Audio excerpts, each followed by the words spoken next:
বন্ধুত্ব চাইলে রুশ তেল কেনা বন্ধ করুন, এটাই ছিল মার্কিন প্রেসিডেন্ট ডোনাল্ড ট্রাম্পের পরোক্ষ বার্তা ভারতের প্রধানমন্ত্রী নরেন্দ্র মোদীর প্রতি। কিন্তু মোদী সে কথা শুনেননি। ফলশ্রুতিতেই যুক্তরাষ্ট্র ভারতীয় পণ্যে আরোপ করেছে 50% শুল্ক। এই বিতর্কের মীমাংসা না করে মোদী 4 ডিসেম্বর নিজ দেশে স্বাগত জানালেন রাশিয়ার প্রেসিডেন্ট ভ্লাদিমির পুতিনকে। তেল আমদানি থেকে প্রতিরক্ষা সহযোগিতা সবখানেই নতুন দেন দরবার চলছে, যা পশ্চিমাদের উদ্বেগ আরও বাড়িয়েছে। এখন প্রশ্ন, এই উদ্বেগ কিভাবে কাটাবেন মোদী? দুই পরাশক্তি যুক্তরাষ্ট্র ও রাশিয়া, দুই দিকেই সম্পর্ক রেখে শুকনো কূটনৈতিক রশির উপর তিনি কতটা সফলভাবে হাঁটতে পারবেন?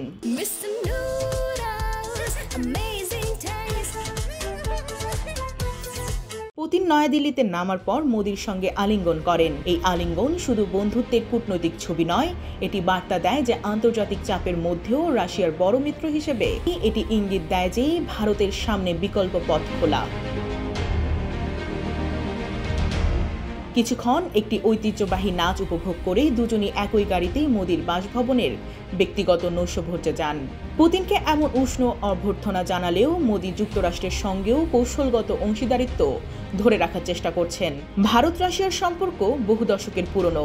একদিকে উন্নত রাশিয়ান যুদ্ধ বিমান কেনার সম্ভাবনা, সস্তা তেল ও শীতল যুদ্ধ থেকে তৈরি অটুট বন্ধুত্ব, অন্যদিকে প্রযুক্তি, বাণিজ্য ও বিনিয়োগে যুক্তরাষ্ট্রের সহযোগিতা এবং প্রেসিডেন্ট ডোনাল্ড ট্রাম্প শাস্তিমূলক শুল্ক তুলে নেবেন এই প্রত্যাশা। কিন্তু সমস্যা হলো যুক্তরাষ্ট্র ও রাশিয়া আজ এই দুই শক্তি পরস্পরের প্রতিদ্বন্দ্বী, আর এতে করে ভারতের উপর চাপ বেড়েছে দুই দিক থেকেই। ইউক্রেন যুদ্ধ শুরু হওয়ার পর ভারত তার বড় বাজার আর ইন্ডো প্যাসিফিক গুরুত্বপূর্ণ অবস্থানকে কাজে লাগিয়ে যুক্তরাষ্ট্র ও রাশিয়া দুই দেশকে নিজের দিকে মনোযোগ দিতে বাধ্য করেছে।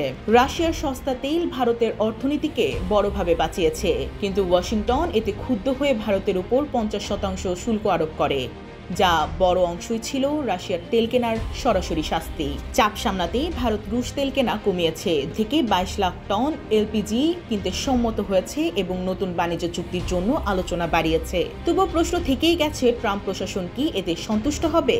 এই প্রেক্ষাপটে পুতিনের সফর মোদীর জন্য সবচেয়ে কঠিন কূটনৈতিক পরীক্ষাগুলোর একটি। আলোচনার কেন্দ্রবিন্দুতে রয়েছে নতুন প্রতিরক্ষা চুক্তি, বিশেষ করে রাশিয়ার উন্নত যুদ্ধবিমান Su-57 কেনা। ভারত মনে করে পাকিস্তান ও চীনের হুমকি মোকাবেলায় রুশ অস্ত্র কেনা জরুরি।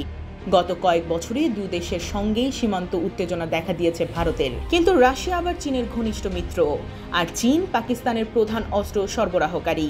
এই জটিল সমীকরণে ভারত মাঝখানে আটকে গেছে এক কঠিন ভূ রাজনৈতিক ফাঁদে। পুতিন সফরে বড় প্রতিরক্ষা চুক্তি হলে ওয়াশিংটন আরও অস্বস্তিতে পড়বে, এটা নিশ্চিত। বিশেষজ্ঞদের মতে পুতিনকে জমকালোপূর্ণ অভ্যর্থনা জানিয়ে ভারত মূলত পশ্চিমা দেশগুলো ও চীনকে দেখাতে চেয়েছে ভারতের সামনে তৃতীয় পথ আছে। শুধু তেল অস্ত্র নয়, এটি একটি কূটনৈতিক বার্তা, দিল্লি কারও একচেটিয়া প্রভাবাধীন নয়।